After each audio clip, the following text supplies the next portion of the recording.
An interesting technique that can be used when you're exploring a topic is to look at its opposite. So I thought we'd examine mindfulness by looking at a few things that mindfulness isn't. So first up, mindfulness isn't a technique to simply relax. And although people can feel relaxed and may experience stress relief through practicing mindfulness, the goal of mindfulness is not to become relaxed. Becoming relaxed is more like a byproduct. Now, secondly, mindfulness isn't a religious thing, and we're going to unpack this a little later in the course.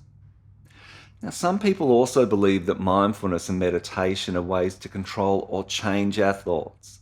So mindfulness has nothing to do with changing or controlling thoughts. And another misconception about mindfulness is that it's difficult, and I don't believe this to be the case. In fact, some studies have shown that mindfulness can even be taught to children with intellectual disabilities. So it's not something that's difficult per se, but it's also not easy either. So it takes practice, and we all have busy lives. So there is an element of dedication and effort needed. Another misconception about mindfulness is that it's a bit wishy-washy, a bit quasi-spiritual. And it's impossible to investigate it scientifically because of that.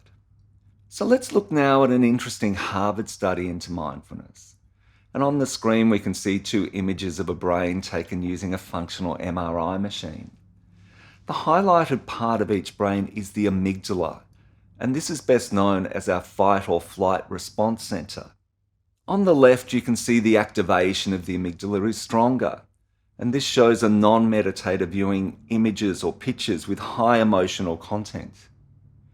So what we see with the brain on the right-hand side is that after 8 weeks of mindfulness training, the amygdala is less activated.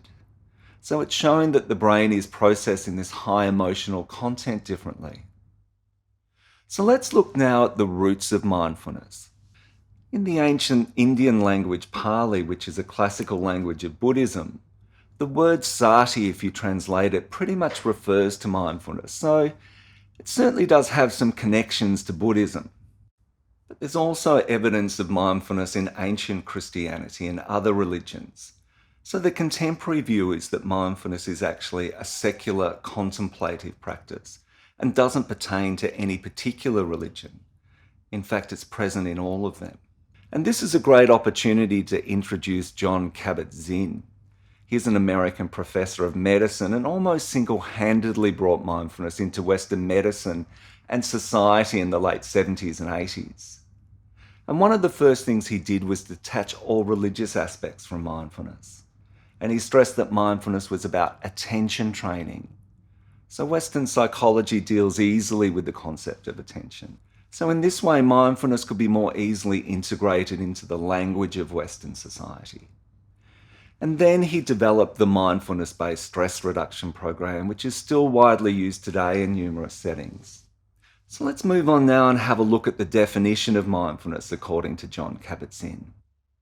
Well, he says mindfulness is awareness that arises through paying attention on purpose, in the present moment, non-judgmentally,